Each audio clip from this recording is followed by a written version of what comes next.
सदाशिवसमारम्भां शङ्कराचार्यमध्यमाम् अस्मदाचार्यपर्यन्तां वन्दे गुरुपरम्परां श्रुतिस्मृतिपुराणानामालयं करुणालयं नमामि भगवत्पादं शङ्करं लोकशङ्करं शङ्करं शङ्कराचार्यं केशवं बादरायणं सूत्रभाष्यकृतौ वन्दे भगवन्तौ पुनः पुनः ईश्वरो गुरुरात्मीति मूर्तिभेदविभागिने व्योमवद्व्याप्तदेहाय दक्षिणामूर्तये नमः। केचित् घटगणेशानुमोह्यं नित्यं सप्रकाशं व्यापकं नाम अधिष्ठानं बुद्धिर्बोध्यं बुद्धेर्दृक्यत्वं पारं सर्ववेदान्तवेद्यं प्रत्यक्परं तदेव हनुमत्युक्तामतिः।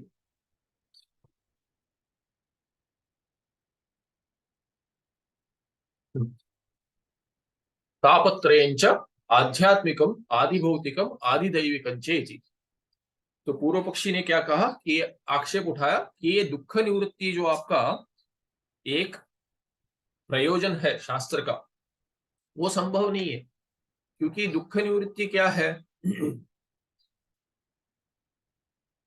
उपादान कारण जो है उसके साथ, मूला विद्या जो उपादान कारण है उसके साथ उसके कार्य जगत की निवृत्ति आप चाहते हो। ऐसे कोई चाहता नहीं है। क्या कहा उन्होंने? मूला विद्या सह जगन्नाशम न कोपी वांछति। उस पर टिप्पणी वो रह गया था। कोई भी उसकी इच्छा नहीं करता है कि जगत ही चला जाए। दुख चला जाए तब तक ठीक है, पर जगत ही चला जाए ये कोई नहीं कहेगा। तो इसीलिए ये ठीक नहीं है कि मूला विद्या के साथ जगत की निवृत्ति फल हो, प्रयोजन हो, क्योंकि कोई इच्छा नहीं करता।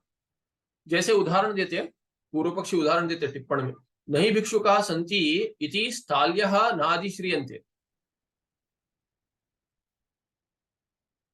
आप कहीं जा रहे हैं, भिक्षा मांगने वाले भिक्षुक आ जाते हैं करके खाना खाना छोड़ देते हैं क्या? नहीं, अभी खाना नहीं खाते क्योंकि भिक्षा के लिए लोग आ जाएंगे। ऐसे तो कोई नहीं करता। तो ऐसा उदाहरण दिया कि पूर्व पक्षी क्या सोच रहा है। और नहीं युकाः संति इति वस्त्राणि न परिधीयन्ते।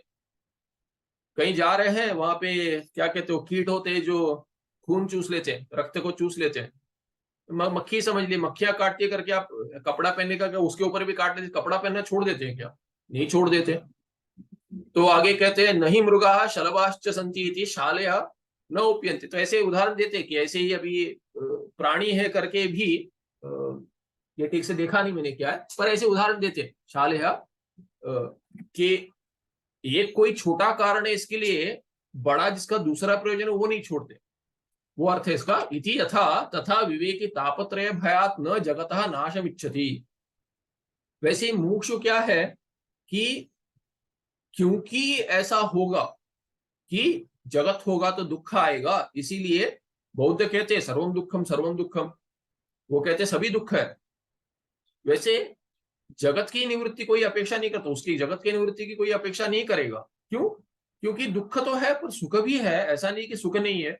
दुख चला जाए ये आकांक्षा ठीक है, किंतु जगत ही चला जाए ऐसी आकांक्षा ठीक नहीं है। किंतु तापत्रय निवृत्ति मात्रम इच्छति इति इयं सांख्य मत अनुनायिना शंका। तो सांख्यवादी ये कह रहा है कि ये क्या है, प्रधान और पुरुष है, पुरुष को प्रधान से दुख मिल रहा है ऐसे आप कह रहे हैं, सुख भी मिल रहा है। तो प्रधान जो जगत कारण है, जगत के साथ प्रधान की निवृत्ति हो जाए, ऐसे प्रधान और जगत दोनों चले जाए, ऐसे कोई इच्छा नहीं करता। इसीलिए मूला विद्या जो आपकी है उसकी भी इच्छा कोई करेगा नहीं कि वो चला जाए कार्य जगत के साथ। उसका जो दुख रूप कार्य है वो चला जाए।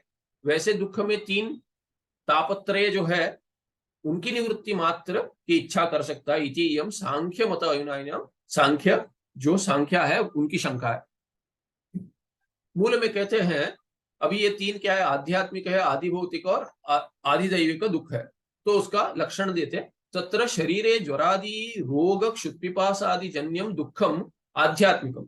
आध्यात्मिक दुख क्या है, उसका क्या भेद है? तो कहते हैं ज्वर इत्यादि, बुखार आ गया ज्वर कहते हैं, तो ज्वर आदि पीड़ा है कोई शरीर में, तो शरीर में रोग इत्यादि जो है, ज्वर आदि रोग जो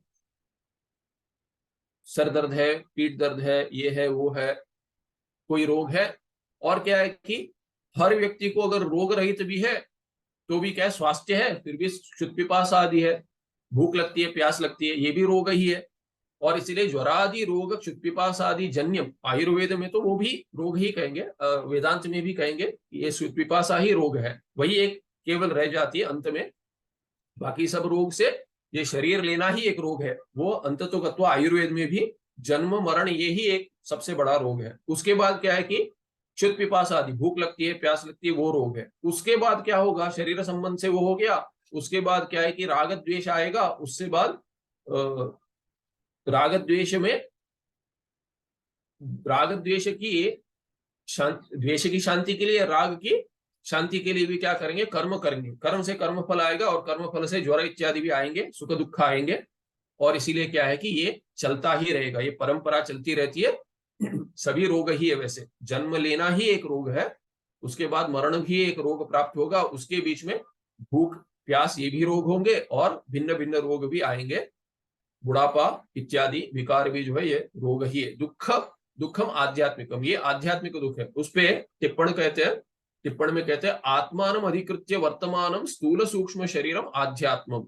ये अध्यात्म, अध्यात्म क्या है, आदि आध्यात्मिक जो पीड़ा है, दुख है, वो क्या है कि आत्मानम अधिकृत्य, स्वयं को देखकर, स्वयं की दृष्टि से देखेंगे तो क्या वर्तमान जो चलता रहता है वो क्या है, स्थूल सूक्ष्म शरीर। स्थूल सूक्ष्म शरीर क्या है, अपने से संबंध रख रहा है, क्योंकि तादात्म्य संबंध है, उसमें एकता हो गई है। इसीलिए क्या है कि वो अध्यात्म हो गया, उससे जुड़े जो हो गए वो सब आध्यात्मिक हो गए। अध्यात्म संबंधी आध्यात्मिक, और अध्यात्म संबंध कैसा आया, आत्मान अधिकृत्य। जो अधिपूर्व का आत्म शब्द है, वो अधि का अर्थ क्या है, सप्तमी अर्थ है आत्मनि इत्यर्थ। आत्म विषय में, आत्म स्वयं के विषय में जो है उसको क्या कहेंगे, आध्यात्म, अध्यात्म कहेंगे। और उससे संबंध जो है दुख, उसको आध्यात्मिक दुख कहेंगे। तो अधिकार दे रहे, आत्मानम अधिकृत्य, अधिकार अधिकृत्य और आत्मानम अधिकृत्य, उसका अर्थ सप्तमी में देखेंगे तो आत्मनि, आत्मनि विषय ऐसा हो जाएगा। आत्म के विषय में जो भी है, अपने विषय में, आत्मा वहां पे क्या, अपना, स्वयं के विषय में जो ये है वो स्थूल सूक्ष्म शरीर है, इसलिए वो अध्यात्म हो गया, और उससे संबंध जो है वो सब आध्यात्मिक हो गया संबंध। ततो जायमानम दुखम दुखादिकम आध्यात्मिक, दुख सुख भी अपने से जुड़ा हुआ सुख आध्यात्मिक सुख भी कहेंगे। पर सुख की निवृत्ति कोई इच्छा कोई करता नहीं है, इसीलिए दुख की बात करते हैं। किंतु क्या कि जो वेदांती है, मुमुक्षु है, जिज्ञासु है, उसके लिए सुख भी, जो विषय सुख है, वो भी दुख रूप ही माना जाता है। पुण्य भी दुख रूप ही माना जाता है, क्योंकि संसार में जन्म के लिए कारण बनता है। इसीलिए आगे चलकर पुण्य का भी त्याग करते हैं जिज्ञासु मुमुक्षु। मूल में आगे कहते हैं चोर व्याघ्र सर्पादिजन्यम दुखम आधिभौतिकम। आधिभौतिक किसको कहेंगे, अधिभूत से संबद्ध जो है आधिभौतिक। तो वो क्या है कि चोर व्याघ्र सर्प इत्यादि, चोर से, बाघ से, या माने प्राणी से, सर्प इत्यादि, इससे जो जन्य दुख होता है उसको आधिभौतिक कहते हैं। तो उसमें टिप्पणकार विस्तार करते हैं, स्वशरीरादि संघात व्यतिरिक्तम सत, जो अपने शरीर, स्वशरीर, अपना शरीर इत्यादि से संघात जो है, शरीर, स्थूल शरीर, सूक्ष्म शरीर, मन बुद्धि इत्यादि इंद्रिया सब जोड़कर जो संघात बना है, समूह बना है, उससे हटकर, व्यतिरिक्त यत, हटकर जो है, सत यत चक्षुरिंद्रिय गोचरम, चक्षुरादि इंद्रिय गोचरम, चक्षु माने आप चक्षुरादि इंद्रिय गोचरम, चक्षु इत्यादि इंद्रिय से जो जाना जा सकता है वो क्या है, तदधिभूतम। तो ये क्यों हुआ, अरे चोर आया था, चोरी कर गया, इसीलिए दुख हो रहा है। तो इंद्रिय से दिख रहा है, चोरी हो गई, तो इंद्रिय ग्राह्य विषय जो है वो क्या है, अधिभूत है। पर क्या है, अपने शरीर से हटकर है, अपने शरीर समूह से हटकर जो है वैसा वाला दुख है, तो उसको अधिभूत कहते हैं। और ततो जायमानम दुखादिकम आदिभौतिक, और उससे संबद्ध, उससे जो उत्पन्न होता है उस दुख सुख को क्या कहेंगे, आदिभौतिक कहेंगे। वैसे अगला देख लेते टिप्पणी में, स्वशरीर आदि संगात, यहाँ पे क्या है कि चक्षुरादि इंद्रिय गोचरम का, अगोचर करके एक दिया है यहाँ पे, बाकी सब एक ही है लक्षण में। स्वशरीर आदि संगात व्यतिरिक्तम सत्य, अपने शरीर इत्यादि से हटकर जो है, यत जो चक्षुरिंद्रिय अगोचर है, अपने इंद्रियों से नहीं जाना जा सकता, वो क्या है, चक्षुरिंद्रिय अगोचरम तद अधिदैवम। वो आदिदैविक, और उससे संबंध जो रखता है तद्धित क्या हो जाए, ततः जायमानम दुखाधिकम आदिदैविकम। तो आधिभूत, अधिभूत और अधिदैव में क्या भिन्नता लाई इन्होंने। टिप्पणकार कहते हैं कि जो अपने शरीर से हटकर इंद्रियों से जाना जा सकता है वो क्या है, अधिभूत है, और अपने शरीर से हटकर इंद्रियों से नहीं जाना जा सकता है वो अधिदैव है। और उससे संबंधित जो है तद्धित करेंगे तो आदि भौतिक और आदिदैविक का ऐसा भेद हो जाएगा। तो उदाहरण, ये तो लक्षण हो गया। हाँ पूछिए, हम अनम्यूट कीजिए अपने आप को।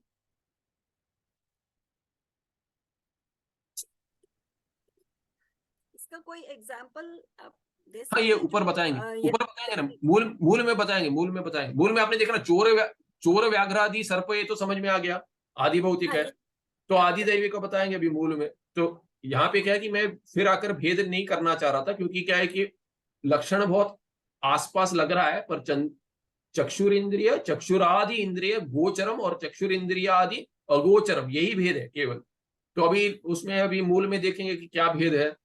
मूल में बताते हैं, ग्रंथकार बताते हैं कि ये चोर व्याघ्र आदि सर्पादि जन्य दुख जो आदि भौतिक है, क्यों, क्या है, अपने शरीर से हटकर है। चोर का दुख क्या है, अपने शरीर में पीड़ा नहीं हो रहे। हाँ चोर मारेगा अगर तो अपने शरीर में पीड़ा होगी, उसको आध्यात्मिक पीड़ा कहेंगे। तो चोर आया वो एक पीड़ा है, आदि भौतिक है। और चोर ने जो मारा वो पीड़ा छोड़ गई, वो चोर की पीड़ा नहीं है, वो मेरी पीड़ा है। चोर से जन्य तो है, किंतु क्या है कि चोर से चोरी हो गई उससे नहीं है। मारा तो मेरे शरीर में जो पीड़ा उत्पन्न हो गई वो आध्यात्मिक पीड़ा है। किंतु चोर ने की है, चोर की पीड़ा क्या है, चोर से जो जन्य है पीड़ा वो क्या है, चोरी कर कर गया, वो क्या है कि वो आदि भौतिक पीड़ा है। उसका दुख मेरे शरीर में नहीं हो रहा है। अंतःकरण में दुख तो हो रहा है, दुख सभी अंतःकरण में ही होगा। आध्यात्मिक दुख भी अंतःकरण में वृत्ति होगी उसकी, और आदि भौतिक की भी और आदि दैविक की भी दुख तो अपने मन में उत्पन्न होगा। किंतु क्या है कि किससे जन्य हो गया, किस कारण से उत्पन्न हुआ, वो कारण जब देखेंगे कि कहां से पीड़ा उत्पन्न है, शरीर में अगर है तो आदि आध्यात्मिक हो गई। अगर चोरी इत्यादि से हो गई, सर्प पीड़ा कैसे की, अभी सर्प ने काटा नहीं है, सर्प दिख गया तो यही दुख हो रहा है। अरे सर्प आ गया भी क्या करे, दुख तो होगा। गांव में है और गांव में अगर सर्प आ, किसी ने कहा अरे सर्प आ गया इनके घर में, आपको नहीं पता, देख लिया अरे सर्प है देखिए, तो दुख तो होगा कि ये काट ना ले, वो तो भय होगा। ये भय जो है वो भी दुख जन्य करेगा। वो आध्यात्मिक दुख भले ही हो, किंतु जिससे जन्य हुआ है उसके कारण क्या है कि वो आदि भौतिक है। आगे कहते हैं अभी ये अपने शरीर से जुड़ा नहीं है, किंतु चक्षुर इंद्रिय गोचर भी नहीं है, तो क्या कहेंगे, उसको आदिदैविक कहेंगे। तो कहते हैं जैसे यक्ष, राक्षस, प्रेत, पिशाच, ग्रहादि जन्य।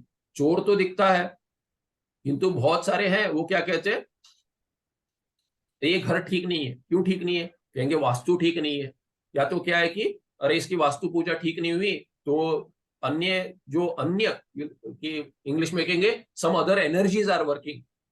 ऐसे भी बात करते हैं लोग कि उनको ऐसे भूत पिशाच की बात नहीं करते, किंतु शास्त्र में तो मान्यता है, आत्मा मानते हैं। वह आत्मा जिसको मुक्ति नहीं मिली, शरीर नहीं मिला, जैसे अभी कहते हैं कि एक्सीडेंट हो गया, कि मृत्यु क्या है कि अगर धीरे धीरे आए, तो शास्त्र में कहा, तैत्तिरीय उपनिषद में भी आता है कि क्या होते हैं, पीड़ा तो होती है, और क्या है कि जो मरने वाला व्यक्ति है धीरे धीरे, या तो कोई रोग हो या बुढ़ापे में भी स्वाभाविक मरण आ रहा है पास, तो पता चल जाता है कि मरने वाला, तो आगे का और पीछे का दिखता है कि अरे ऐसा क्यों किया, क्यों मैंने पाप किया, क्यों मैंने पुण्य नहीं किया, ऐसे सोच आती है। अगर धार्मिक है तो उसको ऐसे सोच आती है, क्योंकि दुख और दिखता है ऐसे क्या अगला जन्म क्या मिल सकता है, वैसी भावना हो जाती है आगे चलकर।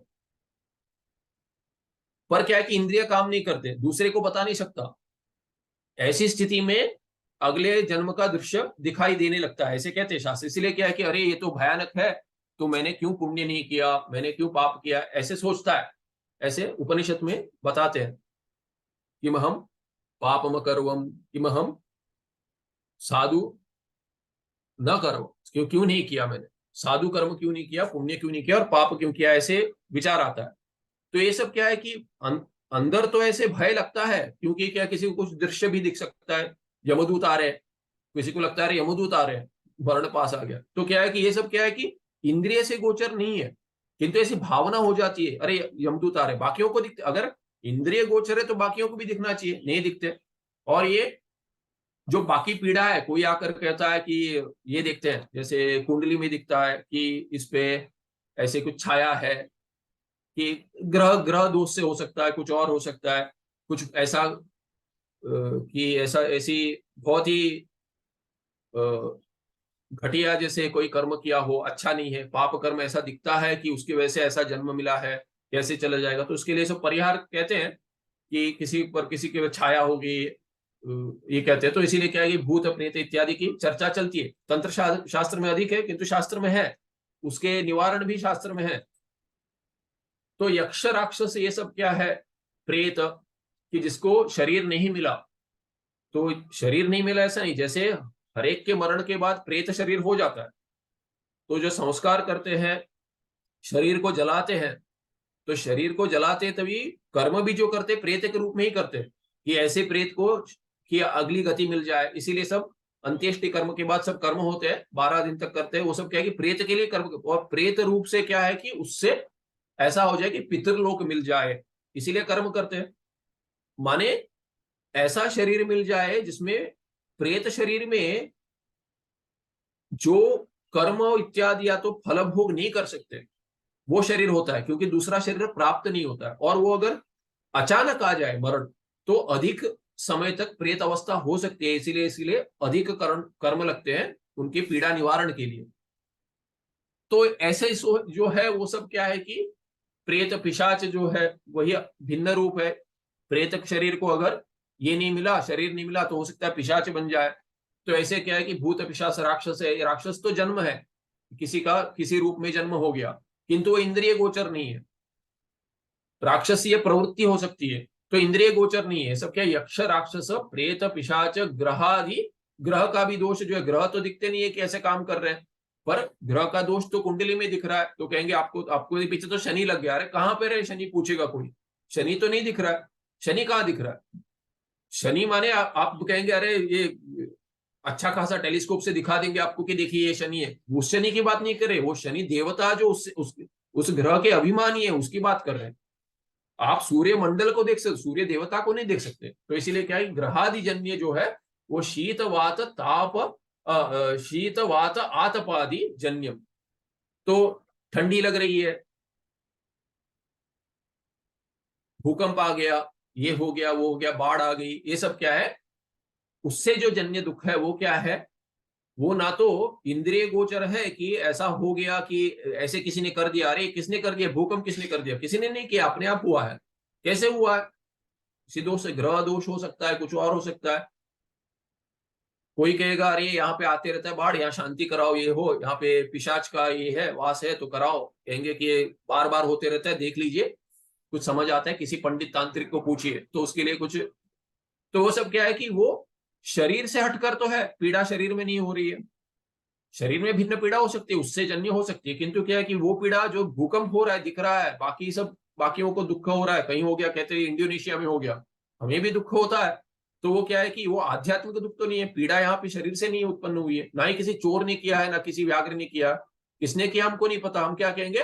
तो इसीलिए इंश्योरेंस में क्या कहेंगे, डिस्क्लेमर, गॉड मेड, तो एक्ट ऑफ गॉड कहते हैं, डिस्क्लेमर, इसके लिए हम कुछ नहीं कर सकते, ये हो गया, हम किसने किया बताइए तब हम कुछ कर सकते हैं, क्योंकि उनसे वसूलेंगे। पर आपने प्रीमियम दिया, इसका अर्थ ये नहीं कि भूकंप से हो गया तो उसमें क्या छोटे अक्षरों में नीचे लिखा है कि इससे ये क्या है कि ये आधिदैविक है, एक्ट ऑफ गॉड, हम उसके लिए कुछ नहीं कर सकते। तो इसीलिए शीतवात आतपादि जन्यम च दुखम आधिदैविकम, टिप्पण तो हमने देख लिया। एतत् त्रिविध दुख निवृत्तिरेव सर्वैः प्रार्थ्यते, सभी से क्या प्रार्थना होते रहती है, सभी क्या करते रहते हैं, सभी द्वारा क्या इच्छा प्रकट की जाती है कि ऐसे दुख चले जाए, अरे किसी को ऐसा दुख ना मिले, अरे भूकंप इत्यादि ना हो, उसके लिए हम शांति करेंगे कि सभी शांत हो जाए। ऐसे लिए शांति ही शांति ही शांति ही करके त्रिवार शांति करते, इसी के लिए करते, तीनों दुख चले जाए। तो ऐसी इच्छा करते, ना ही शांति शांति जगत ही चली जाए ऐसे कोई नहीं कहते, अरे जगत चला जाए ऐसे कोई शांति मंत्र में कहता है कि कोई नहीं कहता। तो इसलिए एतत् त्रिविध दुख निवृत्तिरेव सर्वैः प्रार्थ्यते, न दुःखाद अन्यस्य कस्यचिदपि निवृत्तिः विवेकिभिः प्रार्थ्यते। कोई इसकी प्रार्थना करता ही नहीं है कि दुख से अन्य कुछ और निवृत्त हो जाए, कोई नहीं कहता। ना ही सुख निवृत्त हो जाए कोई कहता है, ना ही कोई विवेकी कहता है कि जगत निवृत्त हो जाए। तस्मात, इसीलिए क्या है, मूला विद्या सहित जगत जगत निवृत्त न कस्यापि इच्छा जायते। ऐसी इच्छा ही नहीं होती तो प्रयोजन काहे का? प्रयोजन तो तब होगा जब भी किसी की इच्छा हो, तो आप उसके लिए, कोई कुछ बेच रहा है किसी को नहीं चाहिए तो क्या कोई फायदा नहीं है उसका, कोई प्रयोजन नहीं है। कुछ बेच रहे आप तो ऐसा ज्ञान दे रहे हैं यहाँ पे जिसकी जिसकी इच्छा कोई रखता ही नहीं है, ऐसे कह रहे पूर्व पक्षी। ये कैसा ग्रंथ है कि जगत की निवृत्ति कर देगा, किसी को चाहिए ही नहीं जगत निवृत्ति, तो किसको दे रहे हैं आप? तो ये ज्ञान अपने पास रखिए, इसका अर्थ ये है। तो आगे कहते और आक्षेप करते, न च सर्वेषां निःशेष सकल दुख निबर्हण इच्छा विद्यते। और आप देखें कि दुख चल न च सर्वेषां निःशेष सकल दुख निबर्हण इच्छा विद्यते समूल अज्ञान जगन निवृत्ति मंतरा न निःशेष दुखोच्छेद संभवति। अभी तर्क बताते इसमें क्या है कि सबको सभी दुख चला जाए ऐसी इच्छा नहीं होती। निःशेष सकल दुख निबर्हण इच्छा सर्वेशा न विद्यते। और सबकी कहता है दुख है ठीक है, दुख चला जाए सभी नहीं सोच रहे। और क्या कहते हैं, समूल अज्ञान जगन निवृत्ति मंतरा न निःशेष दुखोच्छेद संभवती। और जो इच्छा भी करते, यहाँ पे ये ठीक नहीं लग रहा है, आप समझिए कि सभी, सोचिए कि सभी दुख चला जाए ऐसे इच्छा करते करके समझिए इसका अर्थ। और समूल अज्ञान जगन निवृत्ति मंतरा न निःशेष दुखोच्छेद संभवती। तो अभी क्या कर रहे हैं कि बता रहे हैं कि समझिए कि दुख चले जाए, सभी दुख चला जाए ऐसी इच्छा, सभी को ऐसे समझ लीजिए इसका अर्थ अभी, क्योंकि इसमें विभाग करना ठीक नहीं लग रहा है मुझे वाक्य में। तो अगर सभी व्यक्ति सोचते हैं, सभी सोच रहे हैं कि सभी दुख चले जाए, ये तो चलिए पहले सिद्ध कर दिया, इसीलिए ऐसा अर्थ लेना पड़ेगा हमको। पहले सिद्ध कर दिया कि सभी दुख चले जाए, ये तो सब सोच सकते हैं, किंतु जगत चला जाए ऐसा कोई सोच नहीं सकता। और जब तक जगत है ऐसा संभव है क्या कि दुख होगा ही नहीं? चलिए मुझे नहीं हो रहा है, किसी और को होता रहेगा, और आज नहीं हो रहा है कल होगा, कल नहीं होगा परसों होगा। पर जब तक जगत है, विषय है, तब तक दुख तो होगा ही होगा। ऐसा नहीं, कोई नहीं है व्यक्ति ऐसा कि जिसका स्वास्थ्य अद्भुत है, अद्भुत ही रहेगा, जो कभी भी नहीं मरेगा, जो बूढ़ा कभी होगा ही नहीं, जिसको सर्पादि दर्शन होगा ही नहीं, भूकंप किसी ने सुना ही नहीं ऐसा भी नहीं होगा, देखा नहीं हो सकता है, सुना ही नहीं, उससे दुख उत्पन्न ऐसा कभी होगा ही नहीं। तो आदि भौतिक, आध्यात्मिक, आदि भौतिक और आदि दैविक दुख आज नहीं है कल तो होगा ही होगा, सभी को होगा। जब तक जगत है तब तक होगा ही होगा। तो अभी देखिए, दुख की इच्छा, दुख जाने की इच्छा आप कर भी ले, जगत निवृत्ति की इच्छा नहीं रखते। और जगत निवृत्ति के बिना, माने जगत नहीं जाएगा तब क्या होगा, दुख नहीं जाएगा। जब तक जगत रहेगा तब तक दुख रहेगा, जब जगत नहीं जाएगा तो दुख नहीं जाएगा। और दुख जाने की इच्छा रखते हैं, जगत जाने की इच्छा नहीं रखते, तब क्या होगा, तो दुख कैसे जाएगा? तो ऐसी एक दृष्टि से समझा रहे अभी, नच सर्वेशा निःशेष सकल दुख। ये नच क्या है, आगे चलकर अन्वय होगा उसका, इसीलिए इसके साथ नहीं है। तो आपको देखना चाहिए, नच हटा दीजिए, सर्वेशा निःशेष सकल दुख निवर्हण इच्छा विद्यते। सबके पास ऐसी इच्छा है कि सब दुख चला जाए। इसीलिए क्या कि थोड़ा थोड़ा पढ़कर अन्वय नहीं कर सकते, नचा आगे चल के जाएगा, नच इति वाच्यम इसके साथ जाएगा। ये एक आक्षेप का, जिन्हें भाष्य पढ़ा है, टीका इत्यादि का अभ्यास किया है, उनको पता है कि ये शैली है कि पूर्व पक्ष कैसा देखते हैं आप। ननु ऐसे कहीं कहीं दिखता है, ननु नच। तो ये नच क्या है, ननु, ये नच जो है ये भी पूर्व पक्ष ही है। कैसा पर पूर्व पक्ष, नच वाच्यम इति नच वाच्यम, ऐसा आपको नहीं कहना चाहिए। तो पूर्व पक्षी क्या कहता है, आपका प्रश्न भले ही ना हो, किंतु अगर ऐसा विचार है तो पूर्व पक्षी ने प्रकट नहीं किया। कैसा, पूर्व पक्षी कह सकता है कि ननु, अरे ये ठीक नहीं है, ये एक ननु हो गया। दूसरा क्या कह सकता है, सिद्धांति या कोई भी बात कर रहा है, कोई बात कर रहा है, उसके लिए पूर्व पक्ष आ गया, कहता अरे ऐसा नहीं है ननु, ये ठीक नहीं है। दूसरे कैसा हो सकता है, जो बात कर रहा है तभी चेहरे पर दिखता है अरे ये हाथ उठाने वाला है, जैसे आप कह रहे हैं कि इसमें प्रश्न है, हाथ उठाते दिख जाता है, कभी कभी चेहरे से दिखता था कि अरे ये ठीक नहीं है, तो बताते समय ही उसको ज्ञात हो जाते कि इसके पास कुछ प्रश्न है। तो क्या कहता है वो, अरे ऐसा मत कहो, ऐसा मत सोचो, कि अगर आप ऐसे सोच रहे तो ऐसा नहीं सोचना चाहिए। इसमें क्या होता है, ये शैली क्या है, नच वाच्यम इति नच वाच्यम, तो नच का इति के बाद अन्वय होगा, इति नच वाच्यम, ऐसा भी मत कहिए, ऐसा नहीं कहना चाहिए। क्या नहीं कहना चाहिए, तो ये पूर्व पक्षी कह रहा है सिद्धांति को ऐसा नहीं कहना चाहिए। पूर्व पक्षी के रूप में देख रहा है, पूर्व पक्षी क्या कह रहा है, आक्षेप जो करने वाला है वो सिद्धांति को कहता है कि आप ऐसा भी मत कहिए कि सब तो दुख की इच्छा, दुख जाने की इच्छा रखते हैं, तो क्या है, सर्वेशम निशेष सकल दुख निबर्हण इच्छा विद्यते, सबको तो इच्छा है, आपने तो मान लिया, माने पूर्व पक्षी ने पहले तो बोल दिया कि ये इसकी इच्छा तो सब करते हैं, किंतु जगत चले जाए ऐसी इच्छा कोई नहीं करता। अभी आप सिद्धांति ये मत कहिए कि सबको तो दुख, सभी दुख निवारण की इच्छा सभी को होती है, किंतु जगत जाने के बिना दुख नहीं जाएगा, इसीलिए हम कह रहे कि जगत चला जाए। जगत की निवृत्ति क्यों की आकांक्षा हम क्यों दिखा रहे हैं, अपेक्षा क्यों है, क्योंकि उसके बिना तो दुख नहीं जाएगा, ऐसा मत कहिए करके पूर्व पक्षी सिद्धांति को कह रहा है। न च सर्वेषां निःशेष सकल दुख निबर्हण इच्छा विद्यते समूल अज्ञान जगन निवृत्ति मंतरा, बिना मूल अज्ञान मूला विद्या के साथ जगत की निवृत्ति के बिना न निःशेष दुखोच्छेद संभवती, दुख संपूर्ण दुख चला जाएगा ऐसा होगा ही नहीं, जब तक जगत रहेगा होगा दुख होगा। इसीलिए क्या है कि जगत जाने के बिना दुख नहीं जाएगा, और सबको दुख जाने की इच्छा है, इसीलिए इत्यता, इसीलिए क्या, निशेष दुख निवृत्ति अन्यथा अनुपपत्या, अन्यथा अनुपपत्ति क्या है कि जगत निवृत्ति के बिना दुख, सब दुख तो जाएगा ही नहीं, इसीलिए क्या है, जगत निवृत्ति होनी ही चाहिए।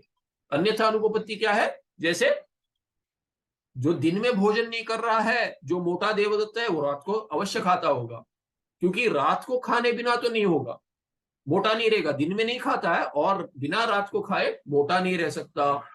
वैसे ही क्या है कि दुख क्या है, दुख नहीं जा रहा है, मोटापे जैसा मोटापा नहीं जा रहा है, दुख नहीं जा रहा है, और जगत है तभी तो दुख नहीं जा रहा है।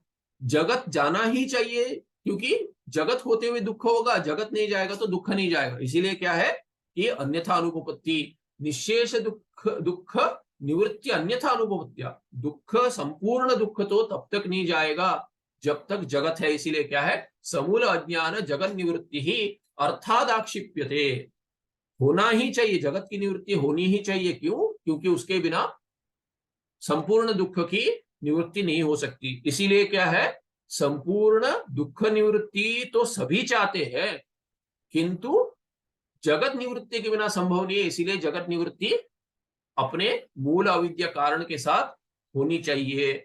इति न च वाच्यम, ऐसा सिद्धांति को नहीं कहना चाहिए, कहता है पूर्व पक्षी, क्यों, आर्तानाम आर्तानाम धन्वंतर्यादि कृत आयुर्वेदोक्त भैषज्य सेवनात् ज्वरादि रोग हेतुक दुख क्षय दर्शनात्, तो कहते हैं चलिए आर्त जो है, जो पीड़ित है, शरीर में पीड़ा हो रही है, आध्यात्मिक दुख है, ठीक है, तो क्या करना चाहिए उसको, अरे आयुर्वेद वेदांग है, उसमें दवाई बताते हैं, वो लीजिए, उसका सेवन कीजिए, औषधि सेवा कीजिए।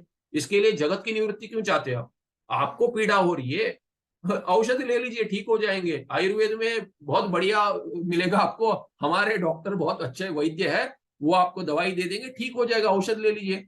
जगत की निवृत्ति की इच्छा कौन करता है उसके लिए, तो कहते हैं धन्वंतरी, धन्वंतरी ने दिया है आयुर्वेद शास्त्र, तो धन्वंतरी आदि कृत आयुर्वेद उक्त भैषज, भैषज माने औषध, जो दवाई है, उसके सेवा से क्या हो जाएगा, ज्वरादि, ज्वर है अच्छा, और भिन्न रोग है, ज्वरादि रोग हेतु का दुख, उससे वो हेतु बना है आपके दुख के लिए, आध्यात्मिक दुख के लिए, उसका क्षय हो जाएगा, ये देखा गया है, क्षय दर्शना, ऐसा नहीं कि रोग नहीं जाएगा, तो रोग जाएगा, ज्वर है तो उसके लिए आप औषध ले लीजिए, भेषज ले लीजिए। तो भेषज से जो भेषज क्या है कि जो वैद्य है, वैद्य ने दे दिया, औषध दे दिया, उसका सेवन कीजिए।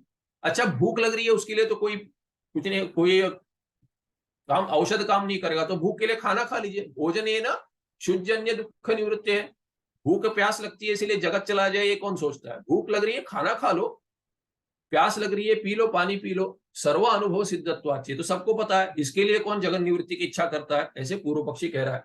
इत्थमेव, ऐसे ही क्या है, अगर आपके आदि भौतिक दुख है उसके लिए भी परिहार है, आधिदैविक है उसके लिए भी परिहार है, तो उसके लिए जगत की निवृत्ति की इच्छा काय कर रहे हो आप?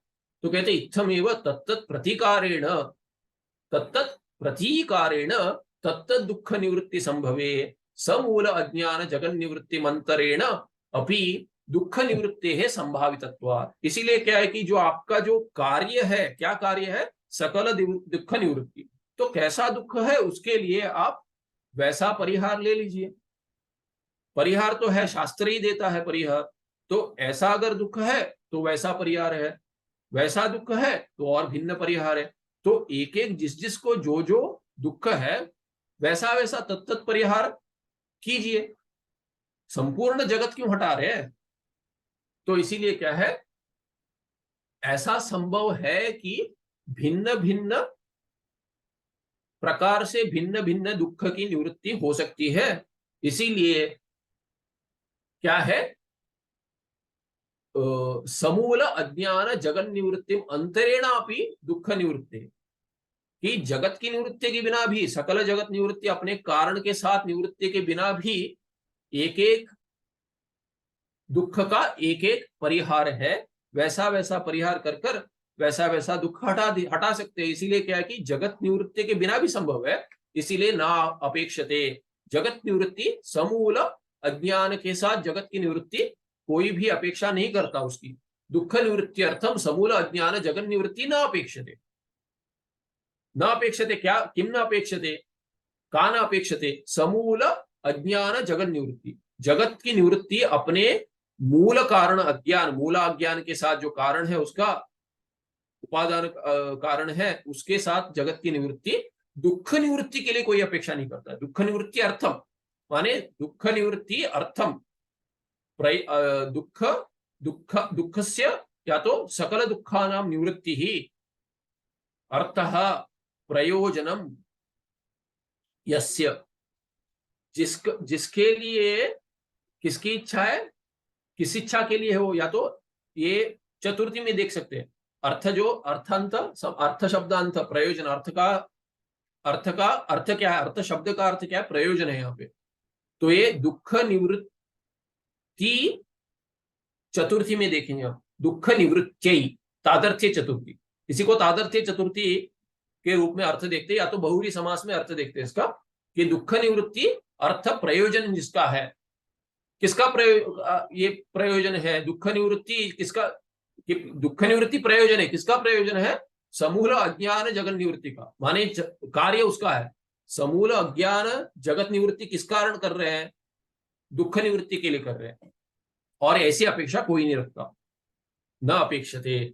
तस्मात, इसीलिए क्या, तस्मात मोक्ष लक्षण घटक समूल अज्ञान, तस्मात मोक्ष लक्षण घटक समूल अज्ञान जगन निवृत्ति रूपे विशेषणांशे न कस्यापि इच्छा जायेत। तो आपने जो विशेषण लगाया, क्या विशेषण है आपके प्रयोजन का, दो प्रयोजन है, एक दूसरे का विशेषण बना दिया आपने। तो आपने कहा कि आत्यंतिक दुख निवृत्ति के साथ, विशेषण के साथ क्या है कि नित्य सुख प्राप्ति जो है, ब्रह्म प्राप्ति, ये बताया आपने। तो तस्मात मोक्ष लक्षण घटक, मोक्ष का लक्षण आपने जो बताया उसके लिए घटक, उसको सिद्ध करने के लिए क्या आपने लक्षण दिया, समूल अज्ञान जगन निवृत्ति रूप, ये जो है वो विशेषण बन गया, किसका, ब्रह्म अवाप्ति, ब्रह्म प्राप्ति का। तो ब्रह्म प्राप्ति दूसरा बन गया, और उसके लिए विशेषण या तो पहला अंक आपने जोड़ दिया, ये समूल अज्ञान। ये क्या है कि अभी हिंदी में क्या है कि अभ्यास ये है कि ज्ञ नहीं बोलते, ज्ञ बोलते, ज्ञान बोलते हिंदी में, ठीक नहीं है, किंतु ये रूढ़ी सिद्ध है। ये रूढ़ी में क्या, हिंदी में ज्ञ, ज्ञान नहीं बोलते, ज्ञान बोलते, गकार यकार जैसे सुनाई देता है, ठीक नहीं है, किंतु वो हिंदी का भी संस्कार है, हिंदी में सभी जो बात करते हो ज्ञान ही कहते हैं। तो इसलिए पढ़ते समय ये अभी हिंदी और संस्कृत में भेद हो जाता है, संस्कृत में अज्ञान ही कहना चाहिए, इसलिए अभी अज्ञान का ही प्रयोग करें, ज्ञान अज्ञान ही कहेंगे हिंदी में, तो ठीक है। तस्मात मोक्ष लक्षण घटक समूला अज्ञान जगन निवृत्ति रूपे विशेषणांशे न कस्यापि इच्छा जायेत, किसी को ऐसी इच्छा ही उत्पन्न नहीं होगी जो आपका मोक्ष का एक कार्य बता रहे हैं। दूसरा कार्य तो ब्रह्मवाप्ति है, इसीलिए पहला वाला आपने विशेषण बना के दूसरे का जोड़ दिया। समास अब जब बनाते हैं तभी समास भी बनाते तभी विशेषण ही देखते हैं। तर्क तर्क का अभ्यास उनको पता होगा, तो विशेषण समास में जुड़ जाता है। लंबा समास बनाते तो विशेषण पहला वाला जो होता है विशेषण के रूप में देखते हैं। और दूसरा क्या है, सुख प्राप्ति विशेष्य है, तो ये सुख प्राप्ति विषय का आक्षेप, उसके लिए आक्षेप करेंगे। क्या करते हैं, सुख प्राप्ति ये आपका दूसरा जो है, दूसरा प्रयोजन है कि ब्रह्म प्राप्ति आनंद स्वरूप है ब्रह्म का, इसीलिए सुख प्राप्ति हो जाएगी मोक्ष में, मोक्ष का लक्षण है ये। तो उसके संदर्भ में कुछ आक्षेप बनाते हैं। सब आक्षेप है, इसका भी परिहार नहीं दिया, परिहार आगे, उसके उत्तर आगे देंगे। तो अभी और एक आक्षेप पूर्व पक्षी देते हैं, सुख प्राप्ति जो आपका प्रयोजन है उसमें भी कुछ आक्षेप है उसके विषय में। मोक्ष लक्षण घटक विशेष अंशे ब्रह्मावाप्ति रूप है, ब्रह्म क्या है, सुख रूप है, आनंद स्वरूप है, और उसकी प्राप्ति क्या है, ये मोक्ष का दूसरा प्रयोजन बताया आपने। और वो विशेष्य बन गया, विशेषण बन गया क्या है, समूल अज्ञान समूलाज्ञान जगन निवृत्ति। समूल माने मूल सहित, मूल अज्ञान के सहित साथ जगत की निवृत्ति, जगन निवृत्ति ये विशेषण है, पहला अंक है प्रयोजन का। और दूसरा क्या है, ये मोक्ष लक्षण में दूसरा विशेष्य जो है, दूसरा जो है अंक वो है ब्रह्मावाप्ति, माने आनंद स्वरूप, ब्रह्मावाप्ति सुख स्वरूप। उसमें भी क्या है कि उसमें उस विषय में भी क्या है, ब्रह्मावाप्ति रूपे अपि न कस्यापि इच्छा जायेत, उसमें भी किसी की इच्छा नहीं होगी, कह रहा है पूर्व पक्षी। क्यों नहीं होगी, वो समझाता है, तथा ही, जैसे देखिए, यदेव वस्तु प्रागनुभूतम तज्जातीय वस्तुअंतरस्येव सुख साधनत्वेन संप्राप्ताविच्छा सर्वेषां जायेत। जिसका अनुभव आपको पहले उसमें इच्छा होगी। मोक्ष का अनुभव हुआ है क्या पहले आपको? अगर हुआ है तो कैसा नित्य मोक्ष है? आपका मोक्ष नित्य मोक्ष है, तो नित्य सुख स्वरूप है। अभी नित्य सुख स्वरूप में इच्छा तो तब होगी जब नित्य सुख आपने अनुभव किया है। ब्रह्म का अनुभव है क्या आपको नित्य सुख का? नहीं है, तो इच्छा कैसे आएगी? अगर कुछ खाएंगे उसमें, अरे मीठा लगता है, तीखा लगता है, जो भी आपको अच्छा लगता है, पहले खाएंगे तो इच्छा होगी, फिर खाने की इच्छा होगी। कहीं गए हैं, वो अच्छा लगता है, वो जगह अच्छी लगती है, तो फिर जाने की इच्छा होगी। जो अनुभव ही नहीं हो उसमें इच्छा कैसे होगी? और अगर आप कहेंगे हाँ अनुभव हुआ है इसीलिए इच्छा हो रही है, अनुभव हुआ है तो नित्य कहाँ है वो? अगर नित्य अनुभव हुआ है तो नित्य है, तो फिर कैसे अनुभव होगा? तो आपका मोक्ष का लक्षण हो गया। तो इसीलिए जो अनुभूत ही विषय नहीं है ब्रह्म, उसमें कैसे इच्छा होगी? तो इसीलिए दूसरा भी जो लक्षण घटक विशेष्य है उसमें भी संभाविता नहीं है, वो संभव ही नहीं है, उसमें भी संभवता नहीं है।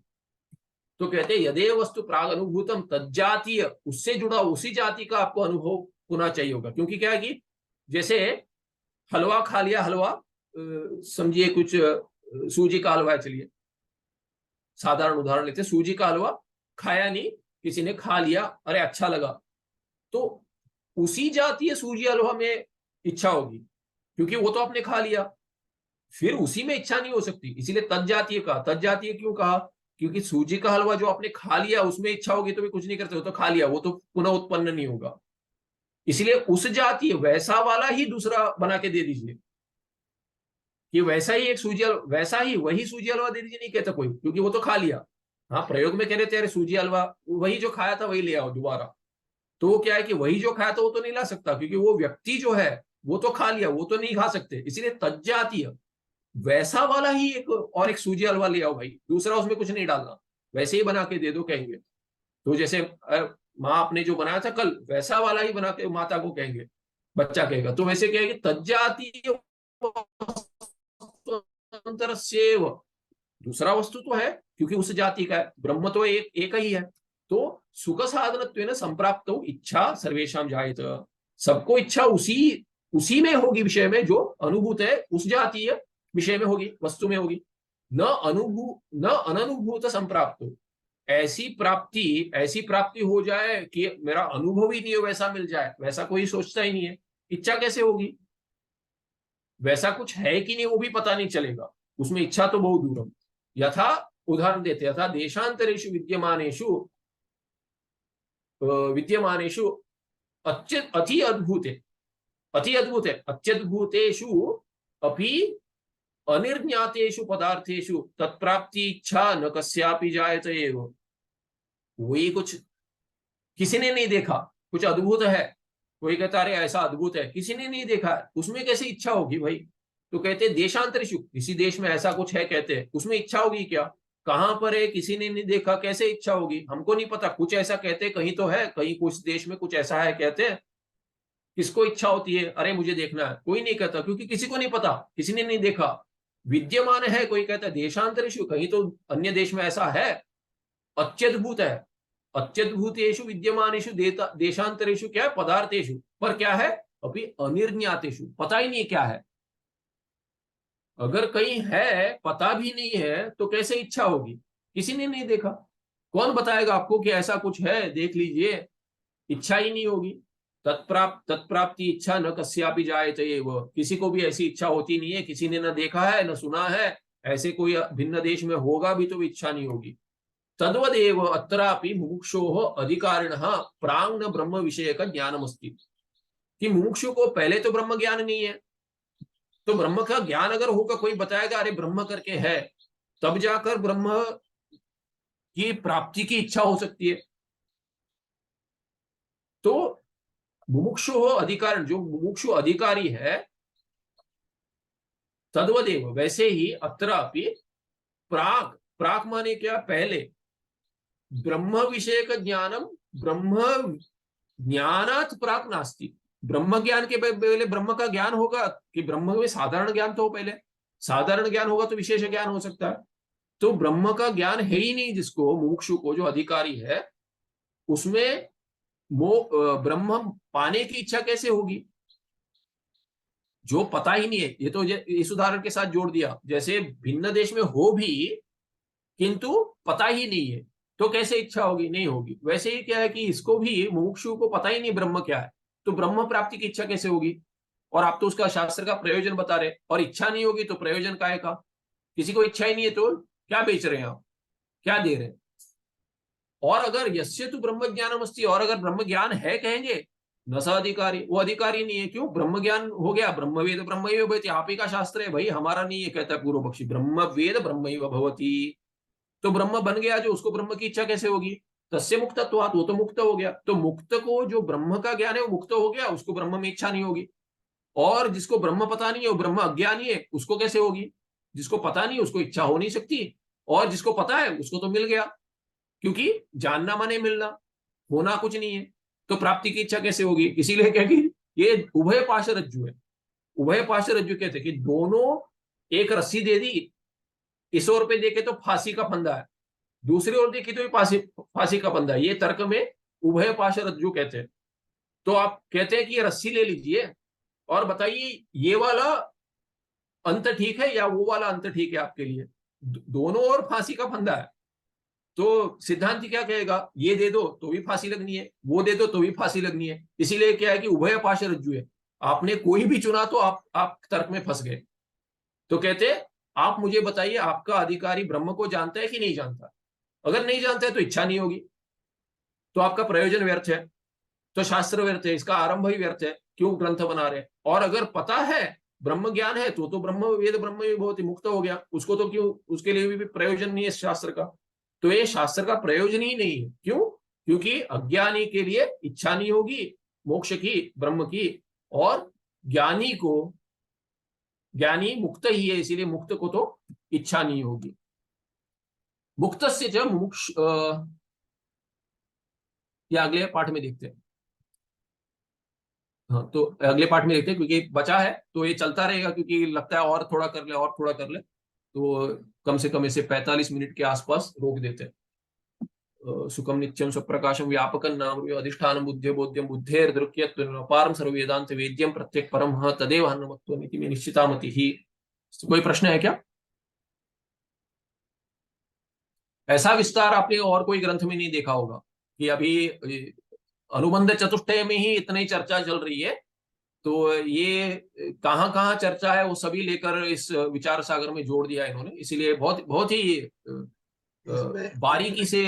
हाँ, इतना डिटेल भी नहीं है, प्लस इसका दृष्टांत भी बहुत ही बढ़िया है। बढ़िया बढ़िया, कहीं कहीं नहीं मिलेगा आपको। इसीलिए क्या है कि ये पढ़ाकर भी मुझे, क्योंकि दोबारा पढ़ाने की इच्छा वैसे रहती नहीं है कोई भी ग्रंथ, पर ये क्या है कि अद्भुत ग्रंथ है कि इतना विस्तार, और जिसको कुछ नहीं पता उसके लिए भी लाभ देता है। आगे चलकर क्या होगा कि जैसे बाकी दर्शनों का ज्ञान नहीं है, बाकी दर्शनों की जब भी का निवारण करेंगे तभी भी उन उन ग्रंथ का ज्ञान देकर ही करेंगे। पहले बताएंगे कि ये तार्किकों की दृष्टि क्या है, तांत्रिक को भी नहीं छोड़ते, तांत्रिकों की दृष्टि क्या है, सभी के दृष्टि से समझाते, आगे चलेगा, अंत में आएगा।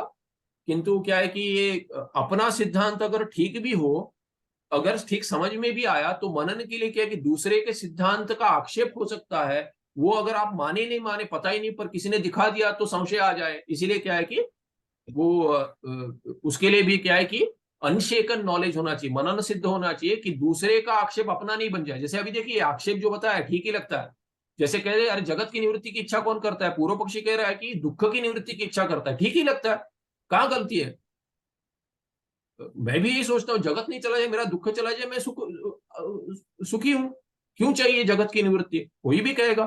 तो अद्वैत के वो जो आक्षेप लगा है वो भी ऐसे किया है कि आप भी देखें, जब भगवान भाष्यकार भी जब आक्षेप उठाते हैं तो उस उस दर्शन के व्यक्ति होकर उठाते, ऐसे नहीं कि उसमें दोष दिखाते हुए आक्षेप नहीं लगाते। आक्षेप ऐसे लगाते जैसे अद्वैत सिद्धांत में आक्षेप हो, दोष हो, ऐसा लगना चाहिए। तर्क का आक्षेप जो होता है वो तार्किक बनकर लगाते हैं।